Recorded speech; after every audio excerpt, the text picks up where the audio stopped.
adik-adik. Nah, pada video pembelajaran kali ini kita akan mempelajari tentang lingkungan abiotik. Disimak baik-baik ya videonya. Sebelum kita masuk ke contoh lingkungan abiotik, kita perlu tahu nih, apa sih itu lingkungan abiotik? Nah, komponen abiotik merupakan semua bentuk benda mati yang terdapat di permukaan bumi dan memberikan banyak manfaat serta pengaruh untuk kehidupan manusia dan juga makhluk hidup yang lainnya. Secara tidak langsung, komponen abiotik ini juga mempunyai pengaruh terhadap penentuan makhluk hidup dan juga seleksi alam kepada makhluk yang bisa beradaptasi. Misalnya saja, dengan menentukan adanya ketersediaan salah satu atau beberapa komponen abiotik, maka akan bisa terlihat organisme yang mampu untuk menyesuaikan dirinya dan tetap untuk bertahan. Suatu komponen dapat dikatakan sebagai komponen abiotik jika memiliki ciri-ciri sebagai berikut. Yang pertama yaitu beragam. Terdapat berbagai jenis komponen abiotik, termasuk iklim, suhu atau kelembapan, cahaya, pH tanah, dan tekstur tanah. Yang kedua, interaksi. Meskipun tidak hidup, komponen abiotik berinteraksi dengan komponen biotik atau makhluk hidup yang memengaruhi ekosistem secara keseluruhan. Yang ketiga yaitu dapat diukur. Ciri-ciri seperti suhu, kelembapan, dan pH dapat diukur secara kuantitatif. Yang kelima, tak hidup. Komponen abiotik meliputi unsur yang tidak hidup seperti air, tanah, udara, dan mineral. Yang kelima, mempengaruhi kehidupan. Komponen ini berperan penting dalam mendukung kehidupan makhluk hidup, misalnya melalui ketersediaan air dan nutrisi. Yang keenam, stabil. Sifat-sifat fisik dan kimia dari komponen abiotik cenderung stabil, meskipun dapat mengalami perubahan dalam kondisi tertentu. Setelah mempelajari pengertian dan ciri-ciri, selanjutnya yaitu jenis-jenis komponen abiotik. Yang pertama adalah cahaya matahari. Cahaya matahari merupakan salah satu komponen abiotik yang mempunyai peran sangat penting untuk membantu berlangsungnya proses fotosintesis pada tumbuhan. Tidak hanya itu, hampir semua makhluk hidup memerlukan cahaya matahari karena mengandung vitamin yang dibutuhkan oleh tubuh. Cahaya matahari ini juga bisa mempengaruhi kelembapan serta temperatur udara pada suatu daerah yang berujung pada kondisi tekanan udara. Jenis komponen abiotik yang selanjutnya yaitu air atau hidrogen hidroksida, merupakan salah satu komponen terpenting yang dibutuhkan oleh seluruh makhluk hidup di bumi. Tubuh manusia mengandung sekitar 70% air. Fungsi air sendiri adalah untuk melindungi dan memandu energi dalam tubuh makhluk hidup. Komponen abiotik yang ketiga yaitu angin.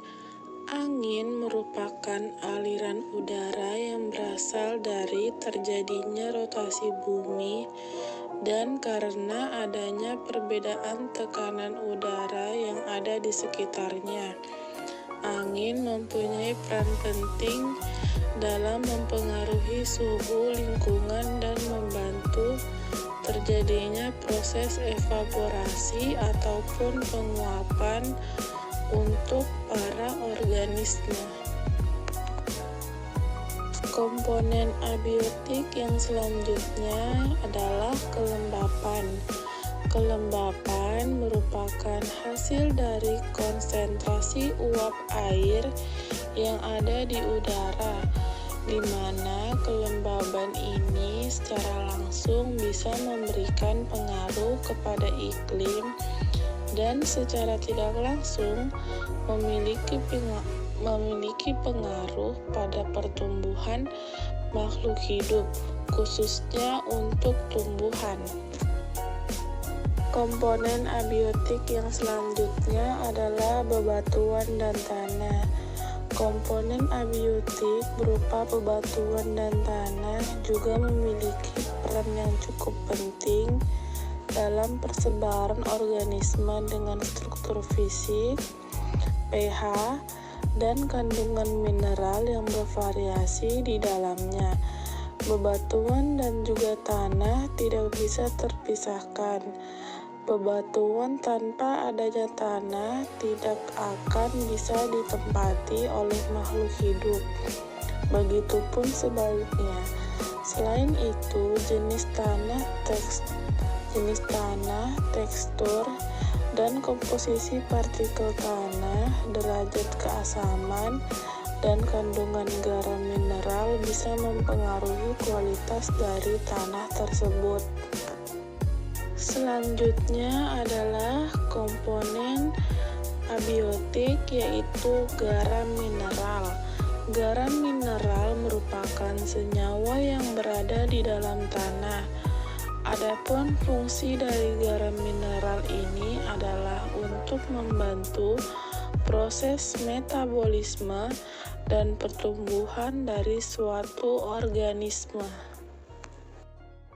Komponen abiotik selanjutnya yaitu topografi. Topografi merupakan tata letak suatu tempat dan dilihat dari garis bujur serta garis lintang. Perbedaan pada topografi ini juga dapat menjadi pengaruh untuk kelembapan, tekanan udara, cahaya matahari, dan juga suhu udara di suatu tempat.